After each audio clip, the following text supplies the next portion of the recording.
It is your liver, as your project manager, that is orchestrating the job site. It does the orchestrating of where the breakdown from eating the food goes. Your liver lives under your right rib, and your liver is the only organ in the body that has the ability to regrow. It is the largest internal organ, often called the master chemist, because of the way it is able to break down certain substances, convert certain substances into things that aren't going to harm us. That's why it's also called the master chemist.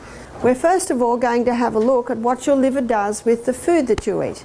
And never in the history of mankind have human beings consumed so many carbohydrates. We've become high carbohydrate consumers. Whether I'm in England or Scotland or Australia or America, high carbohydrate consumers. The most popular breakfast food is cereal. We know it's popular because there's a whole aisle devoted to it in the supermarket. And it's very popular because people don't have to cook. All they have to do is open the packet, pour it into a bowl, pour milk on it, goes like wet tissue paper, it's down the hatch quickly, and they're out the door. Because so many people are going to bed late because of technology usually. And so they wake up with not much time before they have to get out the door and to work, so they want a quick breakfast. Another quick breakfast can be bread, toast. Now, because these two foods don't take you very far, usually mid-morning people are looking for cakes, cookies, donuts, so we'll say cakes, etc. And I know in Australia, Australians love their pies. That's another quick food. And Europeans have introduced us all to pizza, another fast food. Pasta, I don't think there's a home today without pasta in it. But as a child, growing up in the 50s, 60s, we didn't know what pasta was. I don't think it was till probably the mid-70s when I was in my 20s that I first had pasta. Also rice, potatoes. In Australia we call them chips. I think in America you call them French fries. Is that right? And the pure crystallized acid that's been extracted from the sugarcane plant, sugar. Would you agree with me? We've become high carbohydrate consumers, and one of the reasons I think is it's just there, it's just easy. And people are so busy today they don't have time, and that's quick and it's easy and it abounds. In the gastrointestinal tract, as we saw last night, all of these foods break down to a singular structure called glucose, and as glucose it now can be absorbed into the blood. When the glucose gets absorbed into the blood, it goes on the M1 main highway straight to the project manager, the liver. You see, if you're not providing this quick release glucose from the carbohydrates, your liver can convert protein and fat to glucose, and your liver can convert the stored fat back to glucose. That's called gluconeogenesis, creating glucose from the storages. These are the three essential food groups. Whenever you see the word essential, it means body cannot make it, you've got to put it in. As we saw last night, the gastrointestinal tract needs the fibre to sweep it and to stimulate movement. If the colon stops, the body doesn't work long. You've got to get the waste out. But it is in the fibre part of food where you get a concentration of your nutrients. When I was a little girl, in the 60s, my mother peeled everything. Everything. Apples were peeled, potatoes were peeled, carrots were peeled. Today we don't peel, do we? In fact, in the potato, it's underneath the skin is the concentration of the highest amounts of nutrients. So fibre is essential because of the colon and because of the concentration of nutrients. Atkins found that protein was an essential nutrient. Yesterday we looked at the DNA. The new cell is built up from the amino acids, breakdown from the protein. Crosswood bands on the DNA, amino acid breakdown from the protein. 50% of the membrane around every cell in the body is protein. Now that makes protein pretty important. You cannot heal without protein. Atkins also found that fat was an essential nutrient. Now did you hear that? Essential. 50% of the membrane around every cell in the body, whether you're 100 pound or 300 pound, it's 50% fat. Most people stop fat because of cholesterol. Yep. So I want to show you cholesterol. Cholesterol is made by the liver, And 60% of the cholesterol that the liver makes is made from glucose. And 20% of the cholesterol that the liver makes is made from fat. Now looking at that equation, you can see it's actually not the butter on the bread, it's the bread under the butter that's the problem. Now the theory that cholesterol and saturated fat cause heart disease has never been proven. Did you hear that? And yet everyone's affected by this theory. There's a man called Ansel Keys. He's a medical journalist. And he presented the theory, and in his own words, he says, we're still waiting for the research. Is that true, science? Does that mean we have been spun this lie for all these years and there's actually no proof? In his own words, we're still waiting for the research. Now he studied, I think it was something like 25 countries to find proof of his theory. And he had to eliminate the Maasai because the Maasai live on blood, meat and milk and zero heart disease. Did you hear that? So he had to eliminate them. Mind you, they don't live that long. The gastrointestinal tract and other parts of their body can't, it's not a proper nutritional diet. But if saturated fat and cholesterol cause heart disease, surely they'd be the first ones. And yet zero heart disease.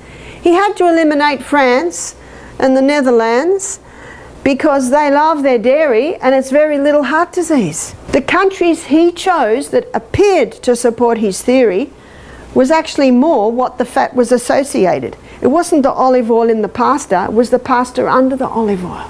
So he chose something like 11 countries that appeared to support his theory. Time magazine about 2 years ago, front page there was a curl of butter and it said, "Butter, why we were wrong on the fat." And it was a 6-page article talking about Ansel Keys and his research and how it was flawed. And yet that is what this theory is based on. Last year we had a young girl, 33, do the program. She said, "Barbara, my cholesterol levels are dangerously high. The doctor said I have to go on cholesterol lowering medication," and she's 33. I said, "What are your cholesterol levels?" 191. I said, "That is not high, that is normal." And what does the doctor say? "You got to go on cholesterol lowering medication or you'll have a heart attack and die." Never should we make a decision on this. What I'm giving you are the facts. She's a PhD nutritionist, trained in university, works with doctors. And she said 40 years ago, under 300 was perfectly normal. Do you know what that means? Today, under 300 is perfectly normal. Got that? And if it's going up a little bit high, maybe you should stop eating fish and get your mercury fillings out. Can you see that? There is a reason. The liver only makes it according to the demands of the body. And so what the doctor does, he puts the person on cholesterol lowering medication. What does that do? That blocks the pathway in the liver that the liver uses to make cholesterol. But that same pathway the liver also uses to make coenzyme Q10. And what's coenzyme Q10? That's your heart protective enzyme. So someone can go on cholesterol lowering medications in the belief that they will prevent heart disease, and they can actually increase their risk because they've now lost their heart protective enzyme. And here are the side effects of cholesterol lowering medication: Alzheimer's, dementia, memory loss, muscle wasting, and they've just added another one, breast cancer. Are you interested? How many people in their 50s, 60s are saying my memory's going, it must be my age, when it's actually their cholesterol lowering medication and their fat-free diet and the mercury fillings in the mouth? Knowledge is power. The only hope of better things is the education of the people in right principles. That's a quote from the little book Ministry of Healing that I mentioned earlier. Excellent book on health. Chemist. Today is your second day of going on the juice fast, and today your liver will go into a different stage of detox. So what's your liver doing today? We're not giving you enough glucose to run on. And so some of your fat stores are getting broken down to release this glucose. And something else is being released. It's your fat-soluble toxins. All through our life, fat-soluble toxins come into our body and they go straight to the liver and the liver looks at this fat-soluble toxin and says, nasty guy, wrap him up in fat and store him. Then you come to Living Springs Health Retreat. The fat cells get broken down, the fat-soluble toxins once again released. That's why your breath may not be as nice as usual. Your body odour may not be as nice. What you're leaving in the bathroom is maybe a little worse. I was going to say not as nice as usual, maybe a little worse than usual. It's the fat-soluble toxins that you're releasing. And it also explains why this program's often called a detox or a cleanse. Now, your liver can't release that fat-soluble toxins. It can't be released out of the body. It has to be broken down to a water-soluble state. And the liver does this in 3 phases. So phase 1 began yesterday on your first day on juices. Phase 1, the liver took this fat-soluble toxin and broke it down to a metabolite. A metabolite basically means first stage of metabolism. Now, this metabolite is a lot more complicated than it originally was. It creates a lot of free radicals, and free radicals damage the tissues. It creates a substance that is sometimes 100 times more toxic than it originally was, especially in the case of alcohol this happens, and it is highly volatile. So the comment now usually is, what's the liver doing? It's just created something worse than it originally was. It's a process. And your liver has certain needs at this stage to cope with this highly toxic metabolite. It needs antioxidants. Antioxidants have a nickname. They're called free radical scavengers. Your most potent antioxidants are beta-carotene, and beta-carotene is found in all your green and your yellow and your red and orange coloured vegetables. Notice that the juices we give you are either green or orange or red. So we supply you with high antioxidants. Another antioxidant, and probably the most famous, is vitamin C. I'm not talking about ascorbic acid.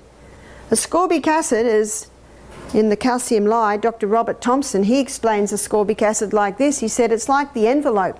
You get an envelope in the mail with nothing in it, it's useless. And that's what ascorbic acid is, it's the envelope. So when you buy vitamin C, it must be vitamin C containing bioflavonoids. That's the whole C. You'll also, what is also considered the third most important antioxidant is vitamin E. And you are getting your vitamin E at the moment in your protein drinks that has a little coconut cream in it. Also minerals, they're not antioxidants, so I'm going to write them sideways, but they are required at this stage, and vitamin B. So we are giving you a vitamin B supplement.